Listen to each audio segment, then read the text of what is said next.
Dirty Harry number 4, Sudden Impact, is an American vigilante action thriller film from back in 1983, and it's the fourth in the semi-final installment in the Dirty Harry series. Directed, produced by, and starring Clint fucking Eastwood, making it the only Dirty Harry film to be directed by Clint Eastwood himself and co-starring Sandra Locke. So what do I gotta say? Well, I just wanted to say it is one of the most dark thriller films that I've ever seen, and yeah, it really blows my mind. But all of a sudden, I actually liked it. Now let's get on with this fucking badass masterpiece. Alright. The film tells the story of a gang rape victim who decides to seek revenge on the rapists 10 years after the attack by killing them one by one. Yep, one on the fucking scrotum and one on your goddamn head. Inspector Callahan, famous for his unconventional and often brutal crime-fighting tactics, it is tasked with tracking down the serial killer. Spoilers may occur, just to let you know. Sorry about that, peeps. The film is notable for the catchphrase, "Go ahead, make my day."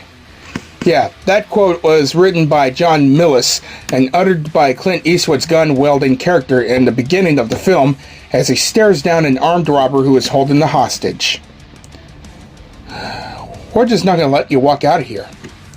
Man, it was we, sucker. Smith, Wesson, and me. Boom! Okay. Son of a bitch! Damn it! Okay, here we go. Sorry about that. Okay, back in 1973, artist Jennifer Spencer and her sister Beth are gang raped. The attack leaves Beth in a catatonic state. 10 years later, an enraged Jennifer seeks revenge and kills George Wilburn, one of the rapists. She then moves to the town of San Paulo, not Sao Paulo, looking for the remaining criminals. Meanwhile, Inspector Harry Callahan is frustrated when a judge yet again dismisses a case due to his lawless methods. Oh, come on, that's just fucked up. At his favorite diner, he foils a robbery, killing 3 criminals in the process. Callahan later causes powerful crime lord Threlkiss to suffer a fatal heart attack after threatening him with a prosecution in the murder case. Okay, unable to fire him because of his methods get results. Callahan's superiors instead order him to take a vacation. Well, taking a vacation is never too bad, because you needed a fucking break from work. Especially if you're about to go outside the country, like in Mexico, Canada, England, Ireland, Scotland, Japan, any other safe countries. However, his relaxation is short-lived when 4 of Threlkiss's hitmen attack him. Callahan gets to dispatch 3, while the 4th one escapes.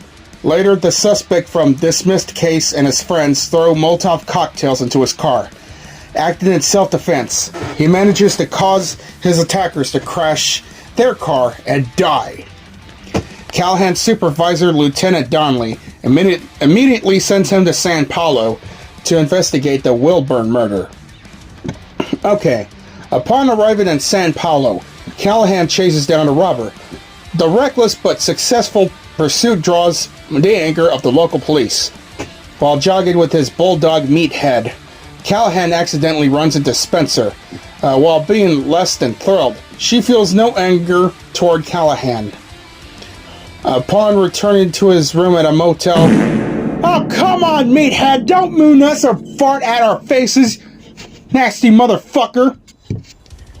Okay, upon returning to his room at a motel, he is targeted by the surviving Threlkiss hitman, who fails and gets killed by the inspector. Meanwhile, Spencer kills a second rapist, Kruger, at the beach. Callahan recognizes the modus operandi, but local police chief Lester Jennings refuses to work with him. Wow, how fucking stubborn. Okay, Callahan learns that the victims are the friends of Jennings' son, Albie, Ray Parkins, the female member of the gang of rapists. Figures out that they are being targeted and warns the remaining two, Tyrone and Mick. Better call on Tyrone. Sorry about that. At an outdoor cafe, Callahan meets Spencer again. Over drinks, he learns that she shares his emphasis on results over methods when seeking justice. But the inspector adds the caveat till it breaks the law. Callahan reveals that he is investigating Wilburn's murder, which rattles Jennifer. Later, he finds Tyrone dead. To be more protected, Mick stays with Parkins at her place. Now, while visiting them for questioning, Harry is attacked by Mick. After he subdues Mick and takes him to the police station. Okay, Jennifer arrives and guns down Parkins. Ray Parkins. Damn. With Ray Parkins' final words before it got shot, "How's your slut sister?" Well, Ray Parkins got what she deserved for insulting Jennifer's sister Beth by saying that Beth is a slut, when really she ain't no slut. Neither does Jennifer Spencer. Okay, Harry and Jennifer meet again and sleep together. On his way out, Harry notices her car, which he had sent earlier at Parkins' house, and soon finds Parkins' body. Eddie and Carl bail Mick out of jail. Meanwhile, the policeman Horace arrives at Callahan's motel to celebrate the easing of tensions in San Francisco. He meets Mick and his henchmen. Instead, who have been wanting to spring an ambush and gets killed. Mick's gang then neuter Meathead with a switchblade and beat up Callahan before throwing him into the ocean.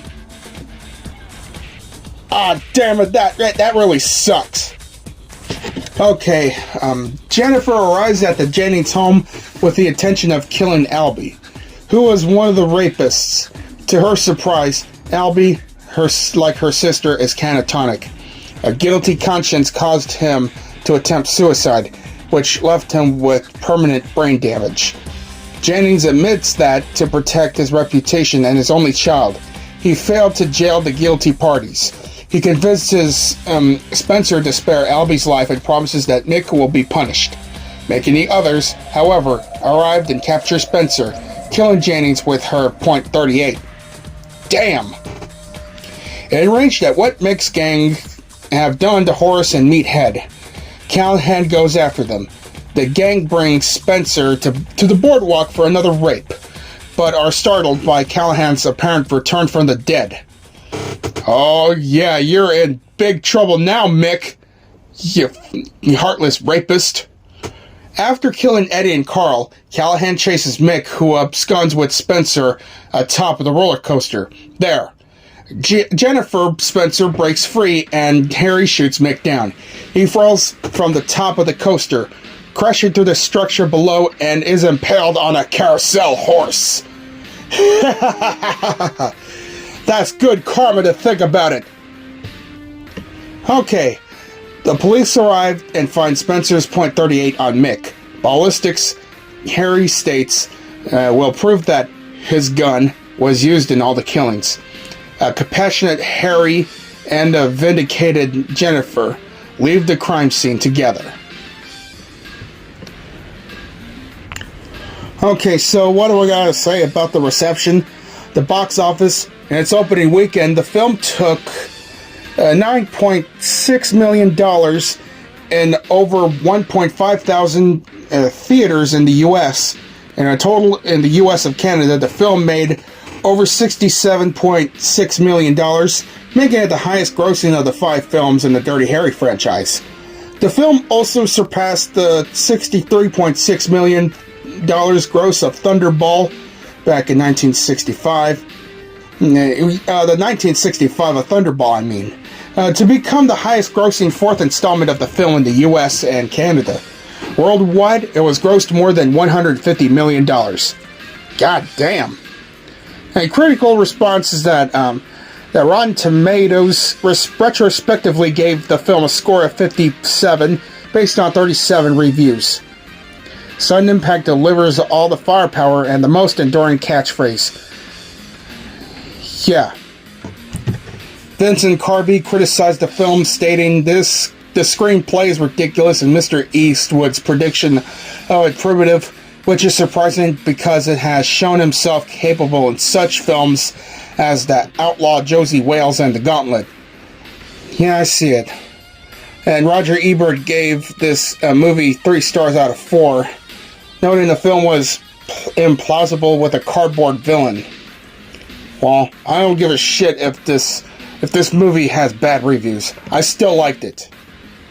So, yeah, it was Sandra's last film to have theatrical distribution, part of a career-long pattern that saw her playing female protagonists much younger than herself. At 39, Sandra was older than all the actors playing her rapists, and 21 years older than the youth catcalling her near the start of the movie. She was 6 years older than Audrey Neiman, even though the character of Parkins is clearly meant to be older than Jennifer. Okay.